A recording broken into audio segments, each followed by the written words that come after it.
What up, bitch? It's your boy. It's your favorite cucumber in the whole fucking world. And I'm here to introduce to you Cucumber's Law, first edition, along with the Affidavit Novation. Oh my God, this is the most exciting thing ever. I am going to break this whole thing down for you. I've thought about, just like everything else, I've thought. How am I going to do this video? There's so many things to go over, blah, blah, blah, blah, blah, blah. And as always, I finally gave up, and here I am in a pickle outfit, and I'm just going to show you this as best as I can, because it seems impossible to try and pre-plan these videos as much as I want to. So, yeah, it's been a little while. I'll show you guys a little thing here so we can keep the dates in order. This is February 24th, 2023 at 3:06 p.m. A lot's happened. And the biggest and best thing is the dictionary. And for those of you who follow me on social media or who are on my email list, you know a lot about this dictionary, okay, and what it means.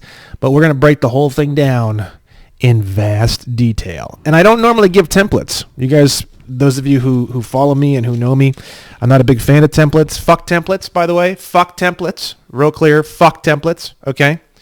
I understand sometimes people need them when they're first starting out, but fuck templates. And I want to be very clear on that, okay? This one is going to be a template. And I am just going to give it to you because it's just way. It's a whole dictionary. It's basically a small dictionary, okay? So it's too much for anyone to do, and I understand that. So a conditional acceptance shouldn't be a template. If you want to use it as a template, that's kind of dumb in my opinion. You can do it. I've never done a conditional acceptance as a template. I always write mine from scratch, and I get a lot of excellent results from them. So I do recommend that you do that. And obviously don't sign anything that you don't understand or agree with unless you're a fucking retard. That said, let's get started. So first thing, brand new website here on my website. We have a brand new site. This is just a placeholder. I'm going to take this down and replace it with this video once I complete it. You have a link here, Cucumber's Law, first edition, Affidavit Novation. And if you also notice, I changed this top bar piece just now. I was laughing so hard because I don't know why I never did this before, but it used to stay at the top of the screen and it would just stay there while you're scrolling down, and I removed that on mobile as well as on the actual desktop site. So that'll actually make it a lot easier to navigate my site and stuff like that. Okay, so you click on this link. You're going to watch this video. The one that you're watching now will be here. I might make it smaller. And then you're going to scroll down here, and then you're going to see this link, okay? You're going to click this link. It's going to open up a brand new window, and it's going to be bada bing, bada boom, okay? It's going to be the Affidavit Novation. Now this is a document that you can download, okay? And once you download it, you can edit it. So it's going to be a full-blown template, okay? So just, you can do save as. Let's see here. Open in Google Docs. So you can open this in Google Docs or you can download it. Let's see. Yeah, so you can download it, and then as you see here, it has, this got kind of goofy during the download. So I guess just, I don't know why it's doing that, but you might want to clean that up or not, okay? So we're going to go through this whole thing, and it's going to be badass, and you're going to have a massive erection the whole time. So let's do it. So the way this works, we'll come back to me real quick and go over a few things here. So for those of you, I'm going to make this video. I'll probably put this video on the advanced course, or maybe I'll just put a link to the website for the advanced course. I don't know how I'm going to do it yet exactly, but anyways, this is more of it is a very simple thing, and we are going to break it down in its simplicity. If you haven't gone through all of my materials, you will understand most of what I'm about ready to go through, but you really should go through the Contract Killer course to really get a full understanding of what we're doing here. But basically what this is just like how banks and billing companies and that kind of thing, they send you bills or they send you this or they send you that, and then you don't respond to it, and it's called acquiescence in law. So basically you acquiesce to the fact that you owe this bill because you never said no to it, right? So we're using the same type of acquiescence that they use on us. They send definitions to us. They send terms of contract changes. Like every time you get a piece of mail from your credit card company and it says, these are our new terms and conditions. If you don't respond saying no or refuting those terms and conditions, then it's called acquiescence, and then those activate as the new terms and conditions.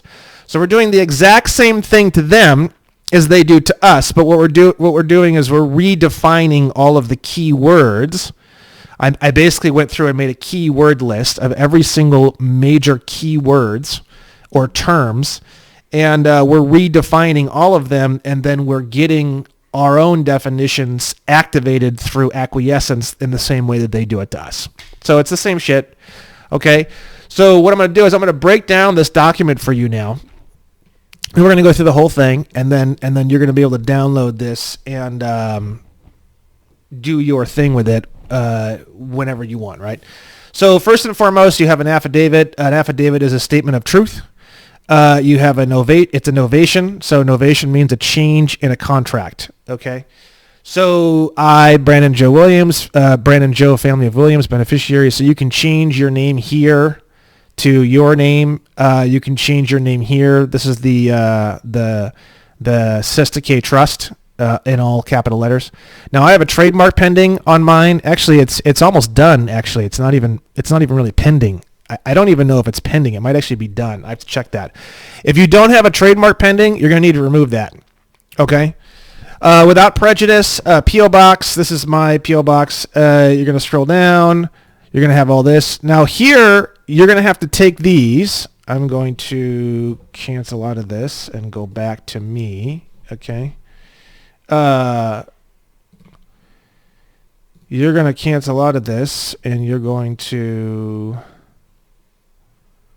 let's see here. You're going to take these right here. These bad boys right here. So you can get these from your post office. I've heard some reports that are a little bit picky about giving these away, but you can go someplace else or go back and try a different teller. Just tell them that you're sending out some legal documents, and you specifically need to take these numbers off of the registered mail sticker, and you need to put them on the document itself. Okay, so you can they gave me a roll. I have a good relationship with my post office because I'm there all the time, because I have a PO box there, and I meet and see a lot of the guys there all the time, and they all know me. So I do recommend you have a very good relationship with your post office, because you're going to be almost everything we're doing here involves the post office. So having a bad relationship with your post office is very terrible, suicidal, in fact. You're going to need these, and you're going to need these. This is a PS Form 3806.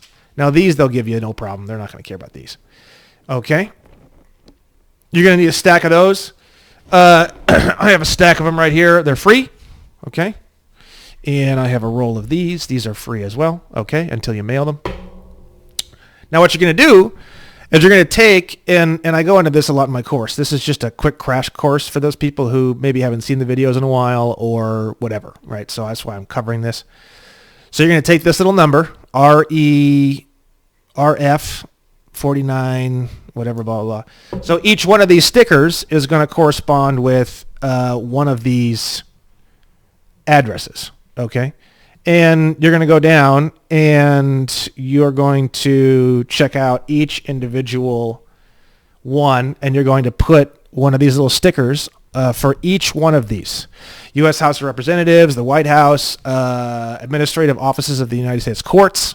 That's the judicial branch. So I basically went online and I found a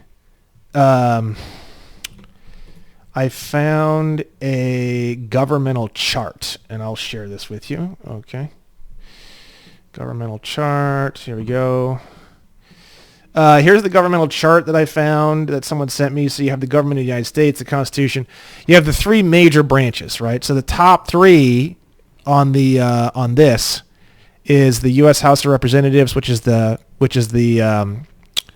legislative branch, and then you have the White House, number 2, which is the executive branch, and then you have Administrative Office of the United States Courts, which is the judicial branch. And then below that, you have every single department of the entire federal corporation. Okay. So from there, we break it down, and then we have the 15 different, the U.S. Department of Agriculture, U.S. Department of Commerce, right? Now, each one of these is going to have its own little registered mail sticker with the sending thing. They're all the same because I just copied and pasted it, right?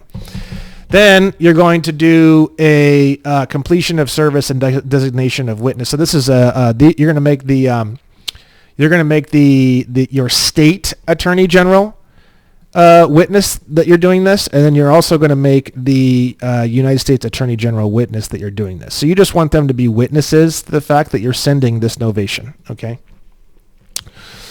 All copies mailed will be original, wet autographs by my hand, notarized individually. There is no justiciable controversy here, meaning there's no upset. There's no nobody's angry. There's no upset. There's nothing that has to be settled in court. There's nothing. This is just a real simple informational style thing, right? And then I put a little regarding section. This is a new dictionary of words, terms, and phrases that will govern all contracts, assume, implied, expressed, or anything else. I am issuing this new dictionary as a novation to all past, present, and future exchange or dealings I have or will have with every organization on the planet. Okay, this is a common law contract for the conditional acceptance. This just states that when they sign for the parcel, they now have a contract, right? So section A, this is the overall breakdown. Now this part is the part that you're going to have to completely change specifically for your situation. So if you sign this and you get this notarized the way I have it written here, and you don't actually read it and understand it, and you're not in the same condition that I'm in, you're fucking really dumb. And if you wind up getting in big trouble, then I don't care. If you message me, I will literally file a harassment suit. Okay, fuck you. You need to actually read this, okay? You need to read this, and you need to understand it, and you need to change it for you. This is the one part in this entire document that is going to require some work from you.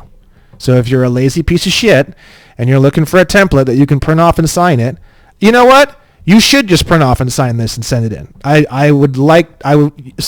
Something horrible happens to you, then fuck you. Good.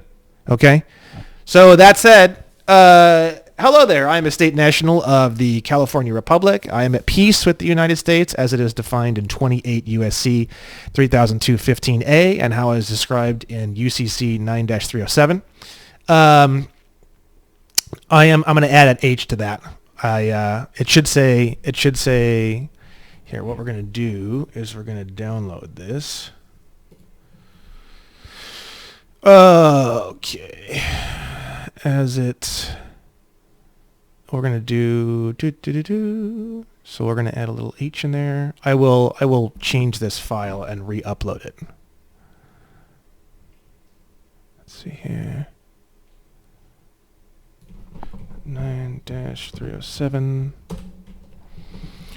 This is supposed to have a little H at the end, like that, in parentheses. Okay, I will change that for you. Okay. Let's go back to the other one. You can read it easier. I am a foreign government as it is defined in 18 USC 11, and I am proudly protected as an internationally protected person as per 18 USC 112. Now, if you haven't done your passport and you haven't done the other steps of my course, you're not going to be able to write all that. If you're a U.S. citizen and you're filed as a U.S. citizen and you start putting this shit on here, you're going to you could possibly maybe get in trouble because you're a fucking idiot. So go through my course and do all that stuff, as well, So I want to openly thank each and every agency and organization that gets this novation, and I want it to be very clear that this novation is simply an attempt to simplify not only my life, but the lives of all these agencies that are my trustees as an internationally protected person. I have recently realized there are many confusing basic words, terms, and phrases that can cause issues and breakdown between us in terms of any dealings we may be involved in. I have spent hundreds or thousands of hours really getting to know and understand the glorious word of law and statutes. I have become a very close friend with the United States Code, the Code of Federal Regulations, and the Uniform Commercial Code. I appreciate you so much for administering my accounts in any way, shape, or form. Even if you have never performed a service for me, I appreciate the possibility of any services you may deliver to me in the future. Much of these definitions were sparked from this glorious piece of case law from our incredible legal system, of which I love very much. And we have a quote here: "Sovereignty itself is of course not subject to law, for it is the author and source of law. But in our system, while sovereign powers are delegated to the agencies of government, sovereignty itself remains with the people, by whom and for whom all government exists and acts. And the law is the definition and limitation of power." And that comes from Yik-Wo versus Hopkins, Supreme Court of 1886. Okay. All definitions for all words used in other definitions in this space all come from these specific redefined words. So meaning all the words are from this dictionary. Okay. All these definitions, since this is an affidavit, are considered various points of truth of this affidavit. Each definition is completely separate, and each definition is an entire section of truth in itself. If there are any disagreements or clarifications of any of these definitions, please send back an affidavit by a particular individual that I can work with to nail down each of these individual definitions for all past and future dealings. So what that means is that they have to actually respond to each individual definition in order for it to be considered rebutted. They have to rebut every single definition individually. Okay? So novation, defined as a change in a contract, partial or full. In essence, it is a conditional acceptance regarding a current contract due to changes in the agreement. Okay? A signature. So the normal definition of signature in Black's Law and that kind of thing, and what they use to trick you, is a signature is when you sign on behalf of a corporation. Okay. So when you sign on behalf of yourself, and you see the word signature, which is basically always what they do, what they're doing is they're having you sign on behalf of the trust or the corporation that's your name in all capital letters, right? So we're redefining the word signature to eliminate that particular trick that they use to trick us into signing as corporations rather than signing as men or women. So the new definition, as per Cucumber's Law, is defined as a cursive writing used in pen and paper, unique to each person, of some sort of artistic symbolism that proves their identity due to the unique style in which it is written. If this is to be done on behalf of a trust, corporation, or any artificial entity, it must be expressed in the same font and size like this: signature of living man or woman, name of living man or woman, on behalf of artificial person named, name of artificial person. All rights being reserved at all times will always be implied in all signatures, and the waiving of these rights is not possible in any situation. Okay? What that means is they can't fuck you over anymore. Okay? Definition of artificial entity, right? Because they use all these different artificial entities and juristic persons and artificial persons and all this stuff in law to create this whole kind of fake wonderland. And then they make you and plug you into all that kind of stuff. So we're gonna redefine all of that, and we're gonna redefine the code on that. So the new definition of artificial entity is a corporation, trust, or any other name of something indicating a collective body of individuals. These bodies do not operate as persons in law and do not provide limited liability, except the trust specifically due to its natural structure. The only benefit of a corporation would be the codes, rules, and statutes offered by electing to incorporate, which is the structure. The building of the structure and statute is a service that someone may want to voluntarily involve themselves in. So what that means is to incorporate basically means that you're saying that you want, that there's this big system that's already pre-built, and you want to plug your business, or you want to create something that's plugged into that system. So a corporation is something that's plugged into the United States Code and the Uniform Commercial Code and the laws and all this stuff. So when you apply for a corporation, what you're doing is you're saying, will you please accept my group as part of this umbrella thing that you've already created with all these corporations and all the stuff in it. So a trust, a real trust, not a fake one, not one that comes from the government, because anything that comes from the government is an incorporation. So even if you get a trust from the government, it's still an incorporation. So what we're doing is we're basically redefining all of that, and a real trust doesn't come from the government. A real trust comes from just an individual person who is the grantor or the executor, and who just says that it exists and then brings it into existence. Okay, it doesn't come from the government.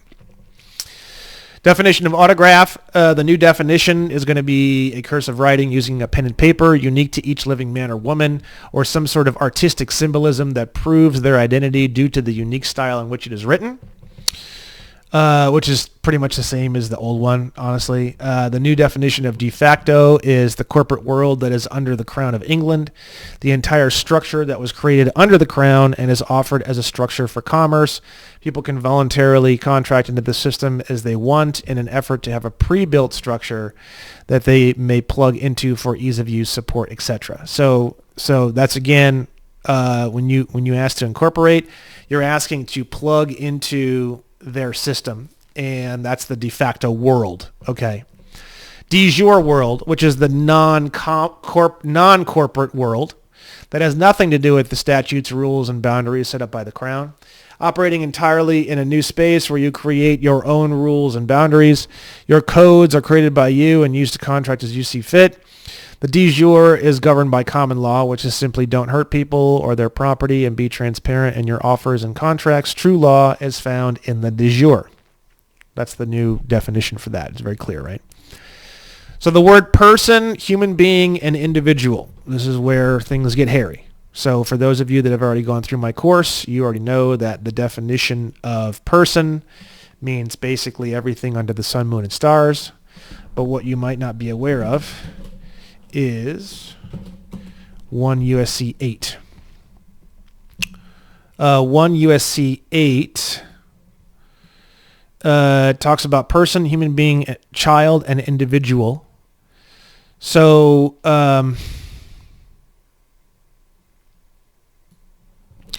in determining the meaning of any act of Congress or of any ruling, regulation, or interpretation of the various administrative bureaus and agencies of the United States, the words person, human being, child, and individual shall include every infant member of the species Homo sapien, which is born alive at any stage of development.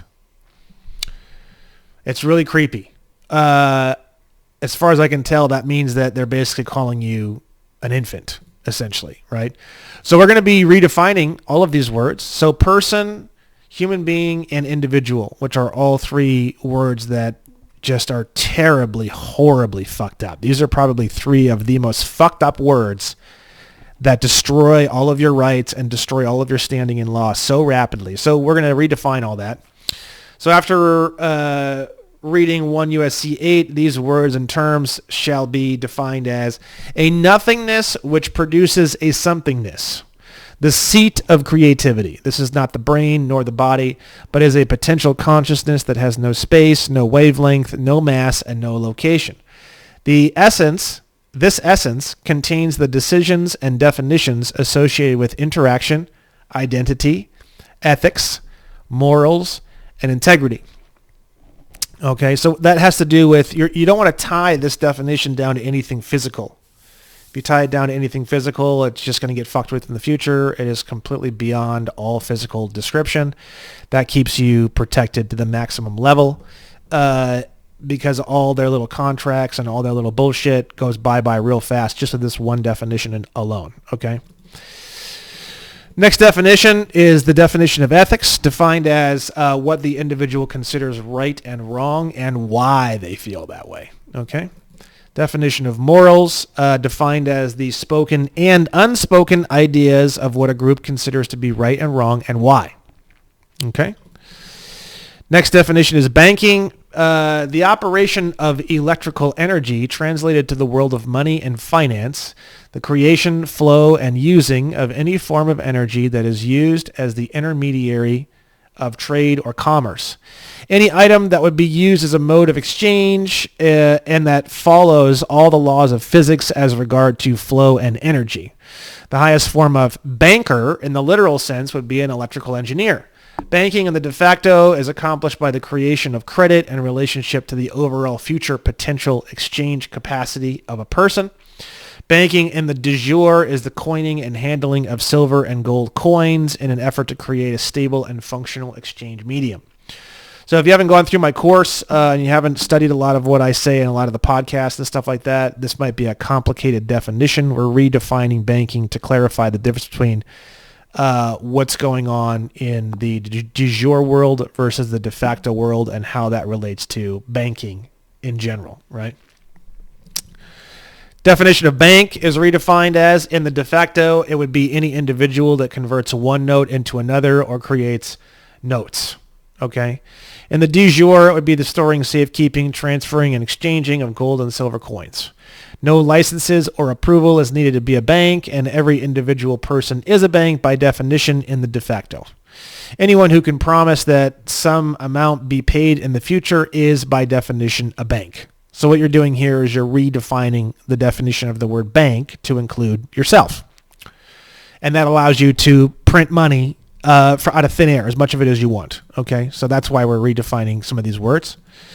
We're going to redefine all of these words that they try to make so fucking complicated on purpose to confuse us. We're going to redefine note, instrument, negotiable instrument, security, and bond. These are all going to be defined as a promise made in writing. That's it. It's that fucking simple. It could be a promise to pay something or a promise to do something. In the de facto, a promise to do something is normally called a performance contract. Okay? So that's it. Payment, definition of payment. We're redefining that to clarify that. This definition mainly comes from 18 USC 891, subsections 1 through 4. In the de facto, it means to write up a promise to pay at some point in the future and send it in. In the de jure, it means to give them gold or silver coins without any attached condition. That comes from, the description of that comes from UCC 3-603, I believe. The action is final with no additional stipulations. Okay. Definition of discharge. To sign a promise or pledge to pay once money is reintroduced into the society and to send it in. This is only required in the de facto. Right? So there's no money, as you guys have learned in my course and in my material. So all you're doing, a discharge by definition, just to simplify the definition, is you're promising to pay money once money is redistributed into the society. Okay? And that, again, is as per 18 USC 891. Okay? Limited liability. We're going to redefine this one just because I think it's fun. So, as I've studied more and more throughout all of this, the reason why people like corporations and the main benefit that corporations give you, and the reason why corporations exist in the first place, and just kind of the whole spinal cord of how this all became so popular to do in corporations and do all the stuff, is the idea of limited liability. Like an LLC is a limited liability company, right, or limited liability corporation, whatever it is. So we're redefining limited liability in a special way. Okay, the new definition is going to be the degradation of personal power by assuming that there are problems that could pop up that would be that you would be incapable of handling. It's a shrinkage. It's a shrinking of personal confidence that stems from a person committing acts that they deem worthy of shame or guilt. Personal shrinkage, right? So basically, the only people who would need limited liability are criminals and little bitches, basically, right? So here's the next one we're going to redefine. We're going to redefine the word consideration. Defined as something given of value that all parties consider of value and continue to consider of value throughout the entire life of the contract or agreement. If either party decides during the life of the contract that consideration is no longer equal, then that contract can be instantaneously canceled from that moment. Fraud vitiates all contracts from their inception and acts as though a contract never existed to begin with. So what this does is this is your exit door. You're putting in an exit door, okay? So after this, at any point in time, if anyone does anything at all that you don't like and you don't consider as equal consideration, you just activate this definition, and then boom, the entire contract is instantaneously severed, okay? Fraud. Here's the next one. This is mainly in terms of definitions, because that's what we're trying to clean up here, is the fraud associated with definitions, right? Any attempt to create illusion, delusion, vagueness, or over-complexity in an effort to confuse or reduce the ability to perceive or understand something. The highest level of fraud is the alteration of definitions of words or terms. Fraud, when applied to the definitions of words, terms, or phrases, will be a charge of treason and, pursuant to even the de facto 18 U.S. Code subsection 2381, everyone involved will be sentenced to death if found guilty by a grand jury. Now, the word pursuant means in agreement with. So we're not saying that we're underneath when you say pursuant. You're saying that you're in agreement with when you say pursuant, right? Now, again, I'm not in disagreement with the de facto on this, right? So here we have 18 USC 2381, treason. Anyone who commits treason against the United States is guilty of treason, shall be imprisoned not less than 5 years and fined under this title, and shall be, let's see here, is guilty of treason, is guilty of treason and shall suffer death, it says right here, or shall be imprisoned not less than 5 years, right? But it says shall suffer death. So that's where this is coming from, pursuant to, meaning in agreement with the fact that, if someone's found guilty of treason by a grand jury, then they're sentenced to death. Same as the de facto. We're not saying anything that they haven't already said, so it's not very shocking, in my opinion. All right, next one is understand. So this is a big one that's used a lot, and you hear a lot about, and people say understand and overstand and all this bullshit. No. We're not running away from these definitions that they've stolen and redefined and forced us to use through acquiescence. We are now turning the tables on them. We are redefining all of these words to back to the way they're supposed to be, and we are using acquiescence on them to redefine all these words and put them back the way they're supposed to be. No more running away. No more being careful of the words that we use. It's very, very simple.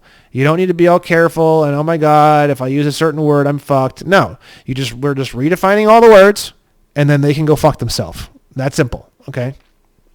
So understand, under space stand, under hyphen stand, all that bullshit. We're redefining it to conceptually copy information into your own mind, contribute to it by investing in it in an effort to make it your own, and then be able to apply it in the physical world to the product of an effective effect. This definition explicitly negates any idea that these words may be used to trick someone into granting dominion or power over them. Okay, so we're eliminating that as a possibility. Okay, the definition of the word conceptually. To have a basic idea in the mind that comes across almost as the idea of an understanding in the form of energy, meaning having so much comprehension of some particular word or thing that you can get the feeling in your mind that you do not even need words or symbols to explain the ideas. A conceptual understanding of something may even leave the person saying, I know what it is, I simply can't put it into words. The ideas are devoid of having to use the crutch of other words or symbols. It is a full immersion into an idea or term that feels almost as if you are the source of the definition of the word or term itself. You can feel the definition. You are the definition. Okay? The definition of the word definition. The exact agreed upon boundaries of the meaning of a series of symbols, behavior, or anything else. A definition could be entirely unknown or mistaken, but an incorrect definition would be the largest aspect that this section should clarify. An incorrect definition would be a meaning that is either too narrow or too wide, too simple or too complex, too vague or too specific. A definition is the contract associated with the meaning of the word, idea, phrase, etc. The source of credit and law, which is the well-intentioned inhabitant or contributing member of a group, has the highest rank in terms of the creation, clarification, or changing of definitions. Definitions are living, breathing things and are the most important aspects to all contracts and communication. Vague or overly complicated definitions will be viewed and assumed to be an attempt to deceive and will be classified as fraud. Okay. Terminal, the definition of terminal. In order to understand banking, the idea of a terminal must be understood. This term comes from the terminology used in batteries and electricity. A terminal is a person who is effectively or potentially exchanging goods and or services in a way that contributes to building a society or a market. Again, this goes back to energy and electricity because that's what money is, right? Definition of market. Market is a group of people, small or large, that is exchanging goods and services in an effort to make life more exciting, more interesting, easier, etc. The basis of legality of all market transactions is found in the idea of consent. Harmful goods and services may be offered legally as long as all parties in the transaction are consenting, and that transaction or activity does not encroach into the freedoms of another person who may not agree with what is happening. Okay? And that cleans up a lot of statute and law and all sorts of stuff, right? Consent. Defined as understanding as defined in this definition section of the contract or agreement in question. This understanding is then mixed with explicit agreement. Explicit agreement is important because assuming agreement or consent is quite dangerous. Agreement and consent should be explicit, and tacit consent or consent due to acquiescence is essentially rape in commerce, okay? So what that means is this whole thing where they send you shit and then because you don't respond, it becomes truth and law. This definition ends that, basically, right? So from that point forward, there is no such thing as acquiescence. You're killing off the idea of acquiescence. So once you send this thing, this is the last time acquiescence is going to exist between you and that party. Because they're going to acquiesce to this, and then after that, acquiescence itself becomes annihilated. Okay, so no matter what they send you, there is no such thing as acquiescence at any point in the future anymore. So they can send you all the letters and all the bills and all the bullshit that they want, and once they acquiesce to this document and it activates in 30 days, they can't do that anymore. Okay?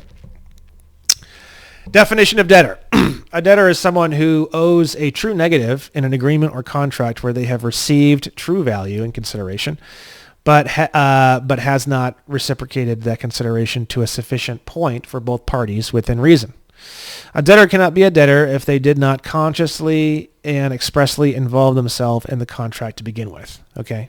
That's like fraud, basically, right? Creditor. We're going to go to the next definition. A creditor is a person who is using their ability to bond themselves with their word in an effort to leverage their future potential production or activities. It is the action of trying to leverage something now that would normally take time to complete. A creditor is only a creditor if they offer something of value that is fully transparent and not some form of trickery where there is only an illusion of value and not true substantiated value. Any attempt to use illusion and trickery to create debtors out of large groups of people will be charged with treason, and pursuant to even the de facto 18 United States Code 2381, everyone involved will be sentenced to death if found guilty by a grand jury. So it's the same thing as before. Okay. Truth is defined as the information that, when exposed and understood, eliminates all negative conditions. For example, negative emotions, guilt, shame, stupidity, hate, etc. So it's an emotional definition of guilt, or of truth, okay? Definition of guilt is a feeling of degradation that stems from someone else effectively persuading you that your actions have directly harmed them, okay? Which is a lot of what you see going on in the world. Oh, you're such a bad person because you didn't pay your taxes and your country needs your tax money. Oh, this, police officer and blah, blah, blah. Guilt is pretty much the number one tool that they use to control you into these systems, okay? And they do it by saying that you've directly harmed people by your actions. Look how much you've harmed this group because you didn't, pay taxes or didn't follow the rules or didn't whatever, right? And it's that guilt that holds you into the fucking, into the little little cell. Okay, it's not really anybody else. It's just your own mind, your own guilt. Definition of shame: active self-degradation that stems from believing that your actions harm or degrade others. This is only possible due to the collective previous persuasions of others. Collectively, I'm going to probably remove that second collectively, that you have or can hurt them. It is the idea of being careful, quote unquote, taken to the level of absurdity, right? Definition of degrade means to lower one's value. Definition of value means the perception of supply versus demand. Something that everyone wants that no one can have would have the highest perceived value. Value is entirely calculated through the nature of humans and their interest in making life an interesting game. So it's just a very philosophical definition for value, right? Freedom, defined as a condition that is the product of having a vast amount more truth than lies on any given subject, mixed with being devoid of guilt and shame on that particular subject. Okay. New definition of admiration. Very interesting. I think this is a really fascinating definition myself. The ability to appreciate anyone or anything for what they are and to enjoy their flaws and their beauties as nothing more than a creation of expression, assumed to be entirely within their will. This includes permitting someone to destroy their life as they see fit, as long as that destruction does not harm or damage others. Some of these are just interesting, just to provide interest and to provide something of value to the reader. This is not all just about defense, offense. A lot of this is I just find interesting. Just sprinkle it with some interesting stuff that makes people think and makes people have some cool realizations and stuff like that about their life maybe. So that's why I put up some of these here. We're redefining state, and state. This is a really key area, obviously, that they use to enslave us. Very, very, very key area, right? So the new definition of state, and state, all the different ways that they spell it in the codes. The original de jure states of the republic, such as California. These are not incorporated and are owned and controlled by the people who physically inhabit them more than half the year in one calendar year. No one is allowed to sign or attest to the fact that they live anywhere else, and the only way to pin someone in a location is through the activity of producing evidence to a grand jury.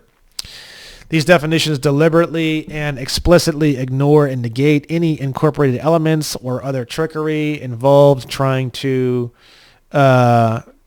or attempting to deceive. State government, in terms of power and jurisdiction, is lower than the inhabitants and people who make up the state.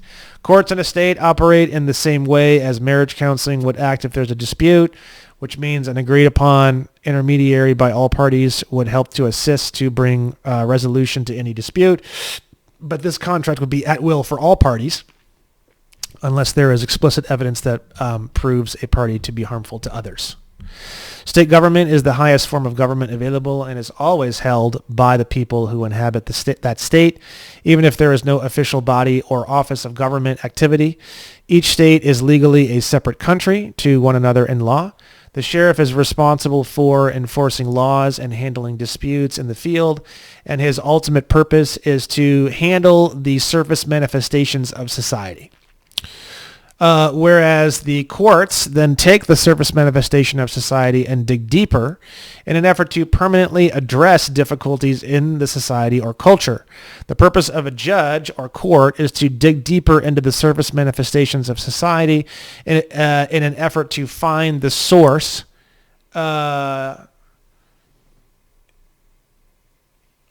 that should be the source of disputes and eliminate their unnecessary manufacture, right? So we're redefining a lot of things here.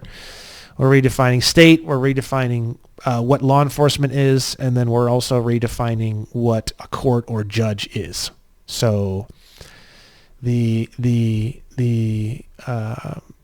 law enforcement is supposed to handle surface manifestations of society, and then the courts are supposed to dig deeper into the surface manifestations to find the source and annihilate those sources, okay?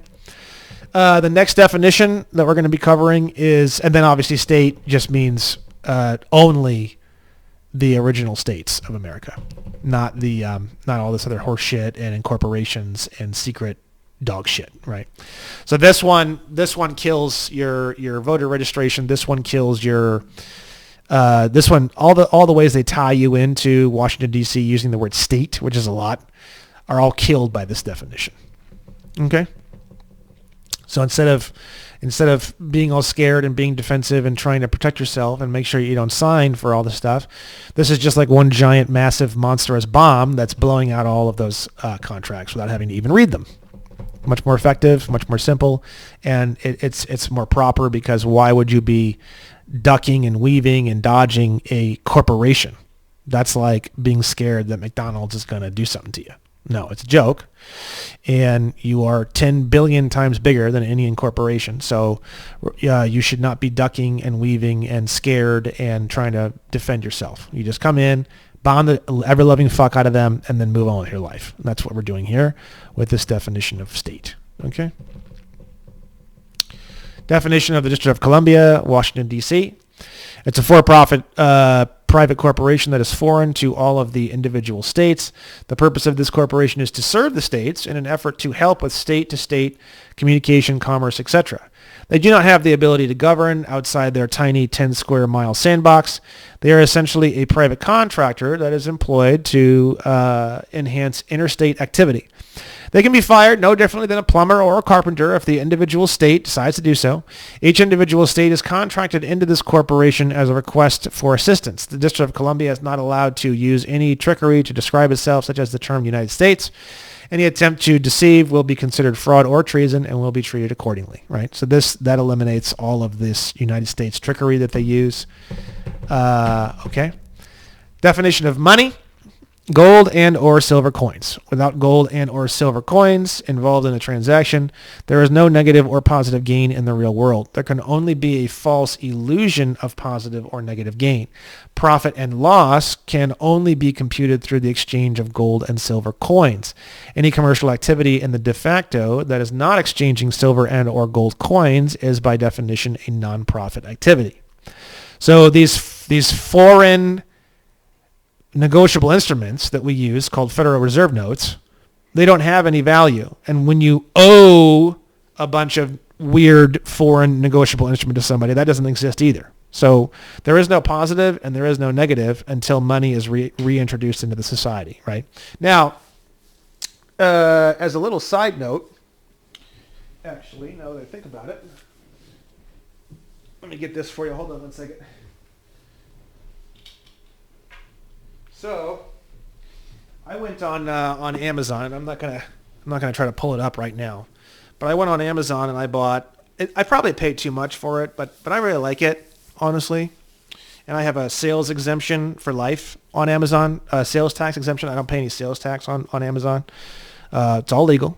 So that's one of the reasons why I like going on there and buying things. But one of the things that I found was this little, for like $28, I typed in like 1 gram silver coins, okay? And you get this cute little pouch, Zelda pouch, okay?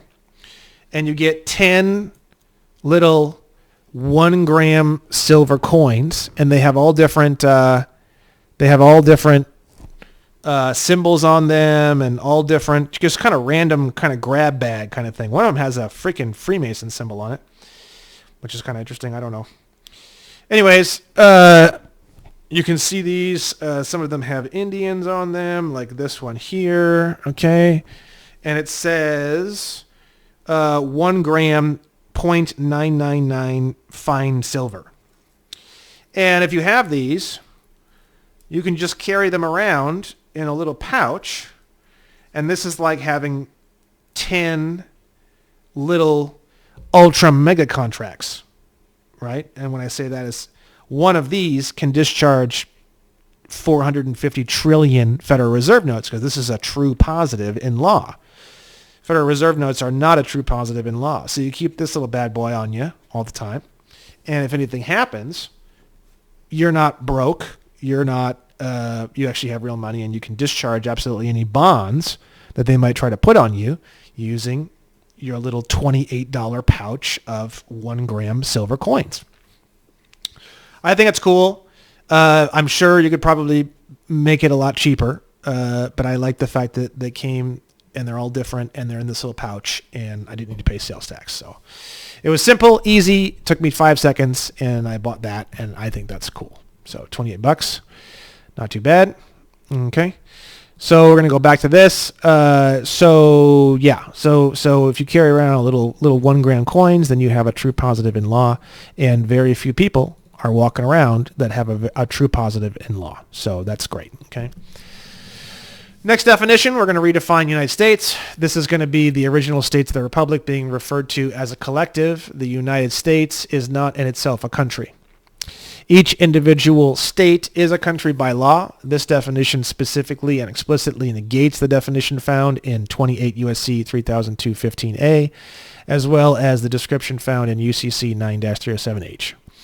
Any de facto corporation found using the term United States will automatically be changed to only and explicitly the District of Columbia. A vague or unclear use of this term will be a charge of treason, and pursuant to even the de facto 18 USC 2381, everyone involved will be sentenced to death if found guilty by a grand jury. Obviously, this is one of the key ways, in my opinion, pretty much the key way they fuck everybody, okay? Republic, definition of republic is the unincorporated original states of America, the 50 states. Definition of taxpayer. Now, a tax is a contribution imposed or a gift. They define it as a gift, so that's even more intense than how I usually define it, okay? So in the United States Code, it's a gift. A tax is a gift, okay? So we're going to take that and we're going to clarify it more, right? Anyone who willingly and knowingly wishes to gift their money or currency then completes the action of actually gifting it. Just because they donated once does not permanently make them a taxpayer. They can only be assumed to be a taxpayer at the exact moment of donation, not a minute before or a minute after, okay? I think that clarifies their own codes quite a bit, personally. I mean, you know, you were a taxpayer at the point when you paid taxes, and that's it. Next definition we're going to redefine or clarify is currency. Anything used as a medium of exchange. The word money and the word currency are very different. Currency could be bottle caps, small pieces of metal, paper, or anything else. Currency is not required to be silver or gold coins. Okay? Definition of corporation or business, an organization that operates under the Crown of England. The entire contract breaks down like this. Someone applies for approval to be under the codes, regulations, and rules of the Crown of England, then is approved and allowed to operate in their world. There is various services available in that world that would provide structure and boundaries in exchange for fees and other consideration. Contracting into this body of rules and regulations is a choice, and each person should look at the pros, cons, and benefits associated with doing so prior to requesting approval. Okay. That basically cleans up what a corporation is and what a business is, which is basically you don't really want a corporation or a business, so that clarifies it. That way you don't have any confusion anymore and you can get rid of them all. Okay? You want to operate through private, irrevocable trusts that do not come from the government. They come from a grantor or executor, which is just an individual person like me or anybody else that signs them into existence from scratch. That's what you want. That means you're fully in the private and you're not getting into all of their craziness. Okay? That we're redefining or clarifying the word loan. In the de facto, it means the creating of a promissory note by a person based off their future potential productivity, which is then exchanged with the Federal Reserve for Federal Reserve notes. A financial institution is not required to convert the promissory note into Federal Reserve notes, but may be utilized for assistance if needed. A financial institution hired to provide this service is nothing more than a contracted servicer, and the loan is not being given by them. Any effort to trick or deceive who is creating the loan or giving the loan will be treated as fraud or treason and handled accordingly. In the de jure, it is the issuing of silver or gold coins at interest. Okay? Lies. Definition of lies is pieces of information that degrade and or create or enhance bad conditions. One of the purposes of the courts is to locate and obliterate the sources of lies. Okay? Very interesting way of redefining the courts and redefining judges and their purpose. Okay? Definition of trust. An agreement where assets are held and administered by a trustee for the benefit of a beneficiary. This structure comes straight from God through the Bible, and while there have been corporate versions of trust created in an effort to deceive, this definition specifically and explicitly does not include those types of trusts, right? Because those are trusts that are given by the government, which aren't really trusts, they're actually corporations. Corporate trusts are not trusts. They are corporations. This is a definition of truth and not deception. Any efforts to call a corporation a trust would fall under treason, and pursuant to even the de facto 18 USC 2381, anyone involved in that will be sentenced to death if found guilty by a grand jury. This definition of trust only applies to the completely non-incorporated original trust agreements that are entirely and completely sovereign and unalienable. Trusts are not within the jurisdiction or purview of any corporate element, government element, or anything else. They are not governed. They are governed only and entirely by the people who are involved in the trust. Trusts are not created by government or any corporation and are created by a grantor executor, which is a person who simply brings the trust into being. Okay. Definition of sovereign. A person's status outside of any external group or corporate system. This status cannot be signed away or given away under any circumstances. The only avenue to truly relinquish sovereignty is suicide. Suicide is redefined as to kill oneself as a willful act of ending the contract of life. Definition of government.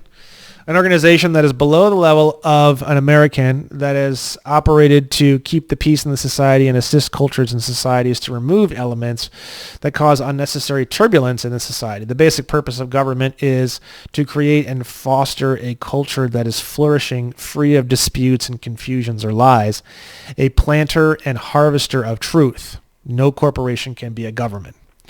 I mean, really, they already say that's what the purpose is. So we're just redefining it and strengthening it. That's really all we're doing, right? The definition of the word citizen, we're redefining that word. Someone who willingly and knowingly applies to become a part of a group or club and agrees to follow the rules of the club if their application is accepted. This agreement or contract is at will and severable at any time between all parties if presented in writing, regardless of the action of becoming a citizen of a corporation. This does not affect, negate, clarify, or mitigate their sovereign rights. The corporate version of the word citizen is employee. So we're just clarifying all of this so it can be more readily understood, because people don't get it. So all we're doing is just cleaning this up so that way people can really understand what it actually means very rapidly, and then we're just changing a couple parts on it, okay? Employee, defined as a citizen of a corporation. Very simple. Definition of U.S. citizen or U.S. person, we're redefining those to mean the definition of United States, the definition of person, definition of citizen from this novation only and exclusively.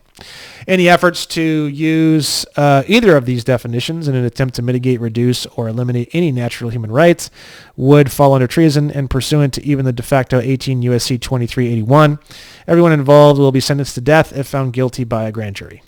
This definition assumes the 14th Amendment was never properly ratified and assumes its non-existence since its supposed inception. So unless they specifically combat this definition, then effectively the 14th Amendment doesn't really exist anymore. Okay? As per our new contract. Definition of motor vehicle. A vehicle of absolutely any sort, car, truck, big rig, boat, plane, etc., that could be used for either commercial reasons or non-commercial reasons. The presentment of a passport or no license at all indicates that the vehicle is not involved in any predetermined statute systems in commerce.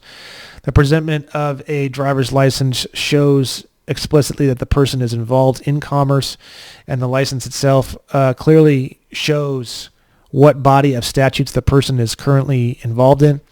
The current and exact evidence supporting that a person is involved in commerce is needed to truly and legally or lawfully classify someone as involved in commerce. So what this means is you have a choice.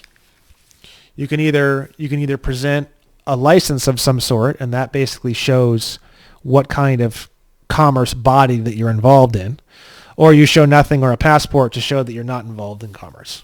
It's that simple. Okay. Definition of passport. A quick and easy way to identify oneself in terms of culture, domicile, etc. A passport is not necessary and simply greases the gears of the social world. It is wholly non-commerce and has more to do with the person's private activities. Right? Commerce. Redefining that. Willful and knowing contract with a body of government that exchanges valuable structure of bylaws and rules in exchange for donations and fees. Non-commerce would be defined as simply a choice to not be contracted into a body of statutes that a person deems not valuable. Commerce is entirely willful, and just because a person is exchanging goods does not force him to operate in any body of commerce that he himself does not agree to participate in. So what that means is basically you can sign up for any body of rules that you want, that you would like to operate in, and if you don't want to operate in any body of rules, then you don't have to. Basically, that's it. It's that simple. Which is actually how the real world works, but it's just really clarifying everything and putting it in writing. Okay. Statutes, policies, and codes. Rules that are created by a government, corporation, or group for the purpose of creating structure and agreement for the willing members of the group. It's also known as policy. A person may be involved in many sets of statutes in various areas of their life. These spoken or implied agreements allow them to navigate their endeavors, and no statutes are ever imposed on them beyond their will and awareness. If any group decides that a person has gone too far outside their statutes, they remove the person from the group beyond their will to be in that group. Okay? Definition of law, or redefining that as well. Exact and specific rules or boundaries that all of mankind naturally, spoken or unspoken, agree on. Any attempt to sabotage, weaponize, or use law to degrade, harm, or destroy would fall under treason, and pursuant to even the de facto 18 USC 2381, anyone involved will be sentenced to death if found guilty by a grand jury. Okay. Now here's where we get into, we're going to be using this dictionary to legally bind the MCO to the certificate of title. Okay. So certificate of title is essentially a receipt that shows that the manufacturer certificate of origin, MCO, of a vehicle is being safely kept by the state. The certificate of title is an exact duplicate in power in law as the MCO and is not an abstract or representation of the manufacturer's certificate of origin, but it is the manufacturer's certificate of origin simply in another format. The holding of a certificate of title is the exact same as the holding of the MCO, and transferring a certificate of title is the same as transferring the MCO itself. Registration is nothing more than the fees that are paid in exchange for the protection of the MCO and transferring of it. At no point in time does the state own or have a legal interest in the vehicle. The state is operating only as a banking lockbox to help protect the MCO and to administrate the transferring of the full rights of the vehicle or automobile. Manufacturer certificate of origin, defined as the original birth certificate of a vehicle, describing what was created by the manufacturer. This piece of paper is held in safekeeping. I got to change that. Is held in safekeeping by the corporate entity of the District of Columbia via the Department of Motor Vehicle Centers. Department of Motor Vehicle Centers, or similar names. These MCOs are held in safekeeping, and the certificates of title that are issued by the Department of Motor Vehicles or any similar corporation are nothing more than legal copies of the MCO. Exchanging the certificate of title exchanges the full and entire interest in the MCO from the parties listed on the certificate of title. The bill of sale between private individuals who exchange a certificate of title is a brand new MCO that essentially shows that the person who has held and modified the car has exchanged the car to the new owner. The Department of Motor Vehicles or any other corporation agrees that the writing and notarization of a bill of sale between persons exchanging a certificate of title contains the same power as exchanging the MCO, and the bill of sale has superior title to even the MCO itself. The Department of Motor Vehicles or any similar corporation operates as essentially a bank and holds the superior title for us as essentially a glorified lockbox. So again, we're binding the MCO and the certificate of title together. So you don't have to ask their permission to try to get the MCO and beg to try to get it back. You just simply bind it to the certificate of title as a command. That's what we're doing. So once you send this, I don't have the motor vehicle thing at the top. I was thinking about sending this to all these different agencies and then hitting up the Social Security Administration, IRS, and the Department of Motor Vehicles. Once all of the main sectors of the government already acquiesce to it, then now you can write up another secondary copy of the same thing. And you can say, all of the following corporations have already acquiesced and agreed to this particular novation. And then you just list all of these aspects of the government, and then you're going to make a second affidavit that basically says, we're just notifying you that this is already a done deal. And then you can send that notification to the Department of Motor Vehicles, to the Social Security Administration, etc. Anybody you want. At that point, it becomes an informational done deal. Okay. Next definition we're going to get into is vehicle/automobile/motor vehicle. These are all now interchangeable. No license is required to operate any of the above. If a person wishes, they may acquire a passport for simpler travel in order to identify themselves. If they are willingly contracted into a body of codes, they may get a driver's license that delineates which body of codes they are subscribed to, and any other important information that may be associated with that subscription. All vehicles or automobiles and motor vehicles have superior titles that are held by the holder of the manufacturer certificate of origin, or the certificate of title, or any other official paper that describes ownership. So it binds it all together, you see. Definition of manufacturer. We're redefining the definition of the word manufacturer in order to allow the bills of sale to have a lot more power. So the organization of natural elements into a cohesive system, something that is the product of the combination of products through some kind of system. Manufacturing also includes the altering or customizing of an already produced product. Any altering to a product in any way makes the person who altered the item the manufacturer. This word is literal in the fact that manu comes from made by the hand. So any changes or alterations or upgrades made by the hands of the previous owner would fit within this definition. So basically, if you change absolutely anything on the car, you are now the manufacturer of the car when you sell it. Okay? That allows us to basically make a new manufacturer certificate of origin. Okay? So a bill of sale. Any document that describes any item being transferred and any customization or alterations that item went through during previous ownership. If notarized, the bill of sale acts as a superior title and is the new manufacturer certificate of origin for the automobile. So that's basically what all of this is we're all gearing toward, right? So we're taking back the MCOs without having to ask for permission or do any paperwork, basically, right? So definition of superior title is the highest and complete sovereign ownership and governance of any item or thing. That we're redefining marriage to get rid of the license. It's an agreement with God to have a union with one or more persons in an effort to make their lives and the lives of others better. A trust agreement. No corporation or artificial entity may involve itself with the structure of a marriage, and it is a bond between only the individual persons and their God as defined by them. So it's just whatever, but no bullshit, basically.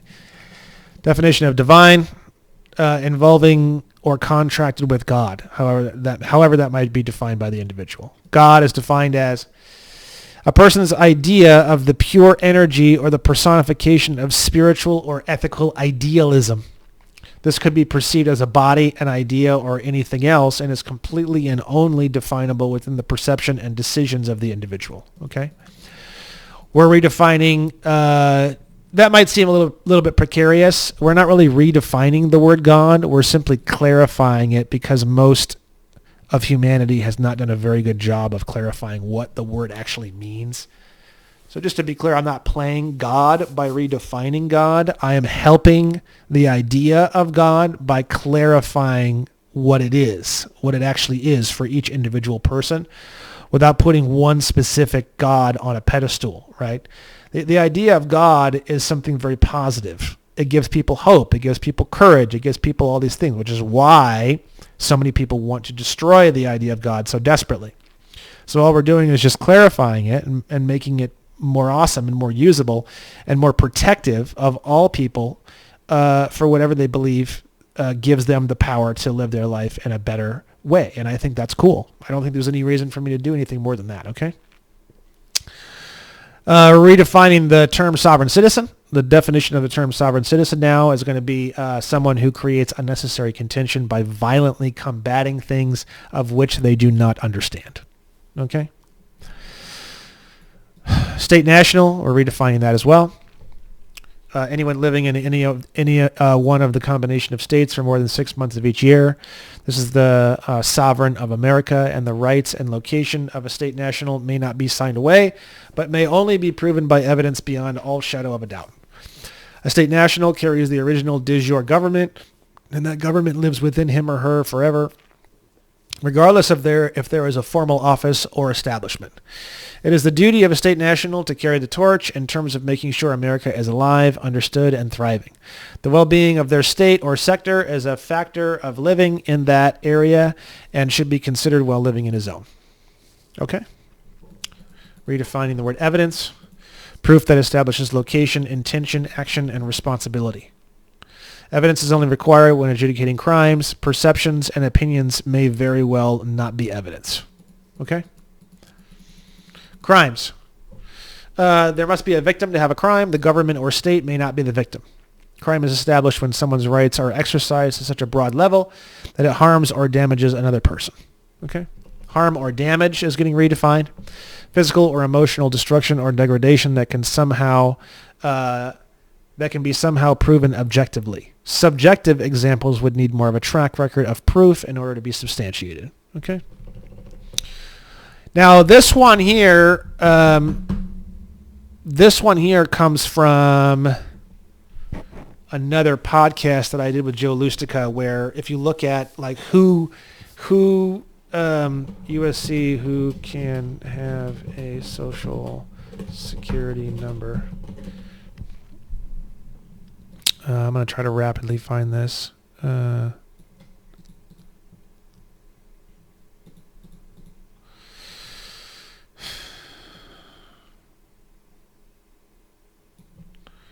me see here.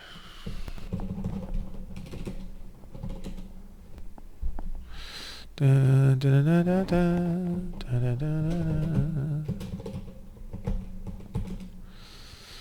da, da, da, da.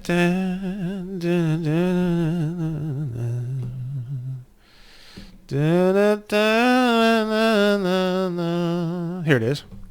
So it's 20 CFR 422.402. This one is a really nasty one that they use to completely destroy you, okay? So if you look here, let's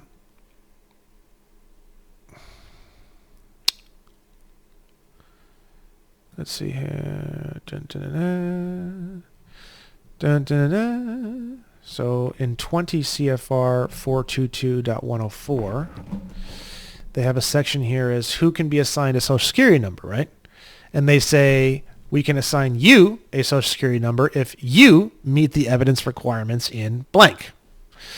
And what's funny is they use a special definition of the word you. You can actually click on it here because they're awesome at Cornell and they give you the specialized definitions, right? But if you click on it, you means an individual who owes a debt to the United States. So this is how they fuck the shit out of you, right? So basically what a social security number is, it basically turns you into a debtor to the federal corporation. And that's right here under 20 CFR 422.402 right here, subsection E.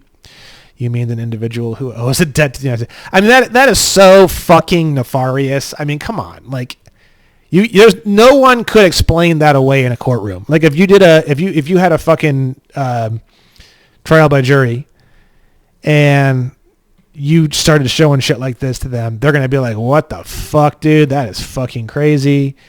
They're not going to let that shit slide. Like, it's so fucking obvious that they're trying to fuck everybody over. So this is you, your, or any other small common word. You, your, or any other variation of showing identity and any usage of small common words to try and trick someone into special definitions that degrade or harm will fall under treason and pursuant to even the de facto 18 USC 2381. Anyone involved will be sentenced to death if found guilty by a grand jury. Okay? So that just eliminates all of that as well. We do have some of that. I mean, I've only seen that one time, but God, it's fucking awful. Really terrible, right? So we're just going to clean all that up with these new definitions.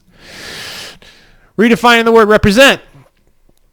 To assist another in presenting themselves, no one waives their rights or status in having or demanding assistance. Okay? Driving or traveling. It all means the same thing now. We're not fucking around with all this bullshit. Okay. These words now mean the same thing. Someone who produces no license at all or a passport is in non-commerce. Someone producing a driver's license is in commerce. Their involvement in commerce must be evident, and their knowing presentment of a driver's license does not automatically mean they are operating in commerce. It is only an indicator, and evidence must be established. So they have to actually prove that you're involved in commerce, even when you give them a driver's license. The reason why we're redefining some of these words this way is because we're not taking away everything from them. We're just completely redefining everything within their own spectrum so they can keep operating exactly as they are, and it just completely changes all of the rules. Because if you take away everything and you don't redefine, if we were to go any farther than how we're redefining all these words, it's not going to be acceptable. This is because there's so much truth already in the codes, and all we're doing is just pushing that truth to an acceptable length into our favor. That's all we're doing. So Social Security and the Social Security account, we're redefining all of that as well. A trust account that is created where the person pledges their own future potential production and allows it to be securitized in exchange for infinite discharge services I'm going to change that, from the Social Security Administration, Internal Revenue Service, United States Treasury, and any other corporation that might be in the business of assisting a discharge. The contribution of the seemingly infinite value of the individual is then balanced by an infinite trusteeship, where all corporations are scrambling and trying as hard as they can as possible to discharge all the debts as rapidly and as smoothly as possible. The person does not volunteer their energy of some sort of surety, which is how it is now, right? So all we're doing is we're just changing the structure from being a surety where they just vampirically suck from you, and we're just shifting that a little bit, and we're making you the beneficiary. So they can still use whatever value they think they're using, because they're not going to stop anyways. So good luck. You can try to define it that way if you want. And all we're doing is just shifting our position from surety to beneficiary. That's all we're doing, right? So the person does not volunteer their energy as some sort of surety, but gives their energy as nothing more than an investment that makes them the beneficiary of all future actions of the Social Security Trust, and acts as a discharge center for all of their activities until real money is reintroduced into the society as the primary medium for exchange, which is still gold and silver coins. So basically, you're turning the Social Security account into a discharge account with infinite money. That's what you're doing with this definition. The Social Security number or account does not represent or act as the person at all, but simply is labeled in a way with their name in all capital letters. That signifies who the beneficiary is. This account is used. I'm going to change that because there's a missing D on the word use. Used to discharge all debts, and the use of the Social Security Administration routing number combined with the account number, that is 000 Social Security number, is an easy and fast way that all beneficiaries can utilize this valuable resource and direct the trustee to discharge their debts. These discharges that are done via these accounts are treated as though they are payments with gold and silver coins and are fully legal and lawful transactions. All transactions done by people who have a Social Security number are obligations of the United States. That has a particular definition in law. So if you want to look that up, what is an obligation of the United States, you can find that in the United States Code. All people who have Social Security numbers are creditors. The debtors are the people whom of which use the accounts for credit acquisitions, bankruptcy proceedings, etc. So you're flipping it, and you're becoming the creditor, and you're making them the debtor, right? It's the same idea as a secure party creditor, but you're doing it through definitions instead of doing it through something else. There's many different ways to make yourself a secure party creditor, okay? This is just one of them, and it's probably one that no one's really thought of yet. You do it through definitions and acquiescence of definitions. You can do. We're reprogramming the entire structure of everything with these. Okay. All people who have Social Security numbers are creditors. The debtors are those people. These Social Security accounts do not represent the people directly, whom of which offer their credit. The accounts simply allow the person to securitize their future production in exchange for infinite discharge services. This relationship can be eliminated by any party with nothing more than a notarized affidavit. Okay? Obligations of the United States, which has a definition, but we're redefining that too. any transaction made or initiated by a person who has a social security number or account. Because they're securitizing you through the social security account.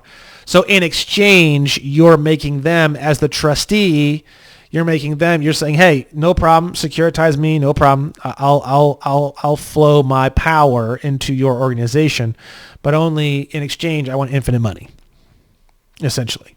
Okay? We're redefining or clarifying the word abundance, the idea that a person has more than what is needed or desired. The idea of how much someone needs or desires is entirely up to them and has nothing to do with their environment. This feeling or idea is entirely within the control of each individual person for each individual area of their life. This ratio of abundance versus scarcity gives tremendous excitement in the game of life. So abundance is nothing more than a completely manufactured idea. Okay? Scarcity, same thing. The idea that a person has less than what is needed or desired. The idea of how much someone needs or desires is entirely up to them and has nothing to do with their environment. This feeling or idea is entirely within the control of each individual person for each individual area of their life. This ratio of abundance versus scarcity gives tremendous excitement in the game of life. Resident alien is someone who is proven to live in the District of Columbia. Non-resident alien is someone who is proven to not live in the District of Columbia. And then we have transmitting utility, which is a nefarious way of turning the idea of a person into some kind of non-living entity. A person creates exchange and is the source of electrical and monetary energy in the society. A transmitting utility is an attempt to make this activity some sort of corporation. The term is now null and void, and the use of this term to describe humans in living exchange will be fraud and treason and dealt with as such. Okay? So that completes this micro dictionary. I'm going to clean up a few of those things that I found that are misspellings before I make this thing live. You can add to this, you can change this, you can do whatever the fuck you want. This is just a template that I made. I haven't sent these out yet. I will be sending these out very shortly. I'll be sending them to all of the different agencies that are listed at the top of the affidavit. And then once the 30 days goes by and they all acquiesce, then I will be sending out informational copies, or maybe even just the same thing, just with a cover letter that says that this is now the new contract due to acquiescence from all of these various organizations. Please update your records. So at that point, it's not going to be an affidavit or a novation. It's just going to be an informational copy letting these smaller sub-corporations such as the Department of Motor Vehicles and the Social Security Administration and the United States Postal Office and all these, anywhere you want to send it that's kind of lower on the totem pole, you're going to send them just a little cover letter that says, hey, just want to let you guys know this is a done deal. We have a new dictionary here. This is what I'm operating off of. Please update all my records and all my computer and everything on this. And you can send out informational copies. Okay, so now we're going to go to Section C. Limitations of time, okay, and acquiescence. Once the parcel containing this novation is signed for, a 30-day window will begin where if you have any other specific definitions in this dictionary you would like to explicitly change or replace with any other definitions, please write back to me in affidavit form for me to review for approval. After 30 days, these definitions will activate for all previous, current, and future contracts. Thank you so much for reviewing all these definitions, and thank you for filing this novation in any files that involve me or making a new folder to file this into if I don't already have a file with your agency. Okay. Avouchment, this is just without prejudice, all right, reserved pursuant to 28 USC 1746. This was executed without the United States, which means outside the United States, which means the District of Columbia. I declare under penalty of perjury under the laws of the United States of America that the foregoing is true and correct, executed on date, and then autograph of the non-incorporated living man, and then you're going to get that notarized. So make sure you get this last part notarized. All a notary is supposed to be doing is checking your identity to verify you are who you say you are, and physically watching you sign the document as a witness on behalf of the Secretary of State. They're not supposed to read it. They're not supposed to approve it. They're not supposed to do shit. They're only supposed to confirm your identity and witness the signature being completed. Okay? So that completes this novation. That is the whole thing. And I'm probably going to be sending these out over the next couple of weeks. And then once the 30-day window is completed, at that point, we're going to get into informational copies, like I said, with little cover letters. And you can include copies of the little green slips that come with it. So the little green slips, just like in the course, right? Let me see if I have some.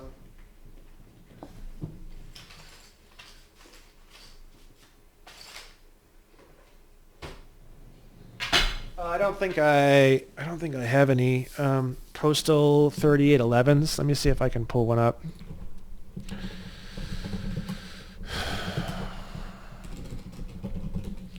So just like in the course, you're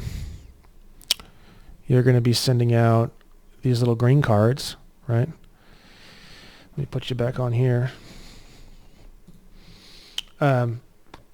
So these little green cards, these are the 3811s.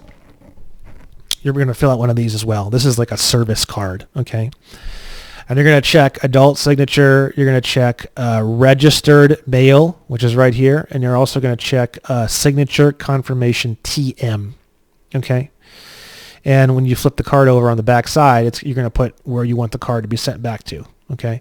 Now on the upper right, the signature area, they're going to sign, and then they're going to say probably agent. It's going to be agent, right? So they're going to sign it here. They're going to click. They're going to check agent, and then this green card is going to come physically back to you. Okay, you want to do that on. So you're going to have. So you're going to have one of these, which is the 3811 form. Okay. You're going to have this one, which is going to be corresponding to the numbers on the actual document itself, and then you're going to have the this one here, which is the 3806. Okay. So you have the green one, the 3811, the 3806, and you have these little stickers. You need to get all of those from the... you don't need the green cards, really. You can just get the green cards and all that. You can just go into the only one that you need to actually put on the document itself is these little registered mail stickers and the little tracking numbers, the bond numbers that are on the bottom, right? These numbers correspond to the fact that you now have a contract or a bond associated with the actual document itself. So these numbers become very important to have them on the actual documents themselves, as you saw on the documents, okay? So I think that's it. If you guys want to add words to it, or there's certain other things that you want to define, or there's certain other things that you want to clarify, or there's certain other things that you want to change in the dictionary, do it. And then mail it in. And it's basically, instead of... What we're trying to do and what we're doing with this and the theory behind all of this is people write all these affidavits, and I've done it too, where it's like, I'm this and I'm not this and I'm this and I'm not that. And you're going on the defensive sort of, right? And you're saying these words that you guys have stolen from me don't apply to me. And I'm desperately trying over here to try to find some other words that I can use. That way you can't hurt me anymore. That's essentially kind of what this whole movement is doing to some degree, right?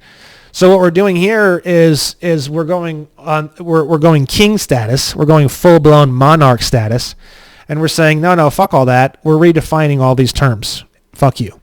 And if you don't respond to every single one, which you won't, then you're just getting like obliterated off the planet, like completely, basically, right? So it's a much better, much deeper control mechanism, and it just blows out the entire matrix from the inside completely. I mean, you're just leaving behind an utter wasteland for them. This is winning the war. This is like Sun Tzu. There's a lot of things that Sun Tzu says, right? So let's get some. I think we should probably go over some Sun Tzu stuff before we end off here. Sun Tzu. That way you can get an idea of what I'm trying to do with this and what I think you will get out of this. Okay. So let's go into some Sun Tzu quotes here, okay? He says, the supreme art of war is to subdue the enemy without fighting. So we are subduing the enemy without fighting with this dictionary. There's not even anything to be upset about. It's a fucking dictionary, bro. Okay? Let's see here.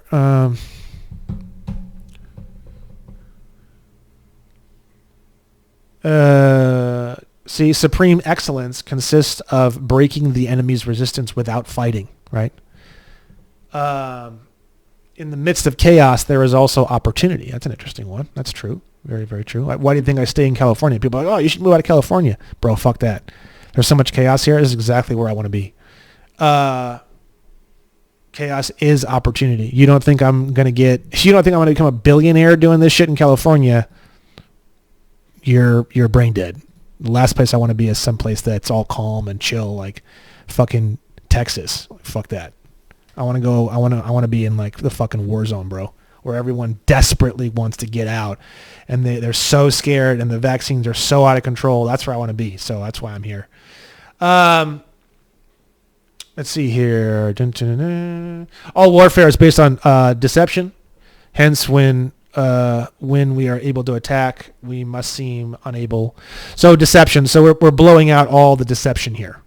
All of the deception that they're using, we're clarifying and cleaning it all up with this dictionary, right? So here we go. Victorious warriors win first, then go to war, while defeated warriors go to war first and then seek to win. So this is actually the primary area that we're flipping with this dictionary. So what we're doing is we've already won. Once you send this out, there's nothing they can do. They're not going to respond to all these definitions. You've already won. As soon as they sign for the parcel, you've already won. So you're going to war after you've already won. Okay? You go anywhere, you go into any building, you go into anything, you do anything, you have your dictionary, it's over. You've already won. You've already won everywhere and everything that you do from here on out to the end of time. Okay? The greatest victory is that which requires no battle. Okay? To know your enemy, you must become your enemy, right? That's what we're doing with this dictionary. We are becoming the enemy, okay? And we are redefining all of the words and just sliding and clarifying and taking out some of the vagueness just enough to where it blows the whole thing out without being completely wild and crazy. None of these things are totally wild and crazy, okay? None of these things completely negate their whole system. It just redefines it, okay? I think that's enough. Okay? There is no enemy. We're redefining everything. There is no enemy. There's nothing left. This is it. This is the end of the road. I mean, not to say that I'm not going to keep researching. I am. Not to say that there's not going to be more things happening, but this is big, man. This is huge. This is as big as it gets, I think, right now anyways. Back in the day, you can also, one of the things I know people are going to ask me who follow me is, should we do Polaroids with these dictionaries? Totally. Polaroids are always a good idea. And I'll probably switch mine up and change this template to add a Polaroid to it as well, okay? In fact, I pretty much guarantee you that I will. So there's the Polaroid, and then there is any other changes that you might want to make, and then I think that's it, man. So this is it. I've been working on this for a long time. I'm going to make those last few adjustments, and then we'll make this thing live. And I hope you guys love it. We're having a lot of really great success. So I will be working on the advanced course. This is part of the advanced course. This is a big part of the advanced course.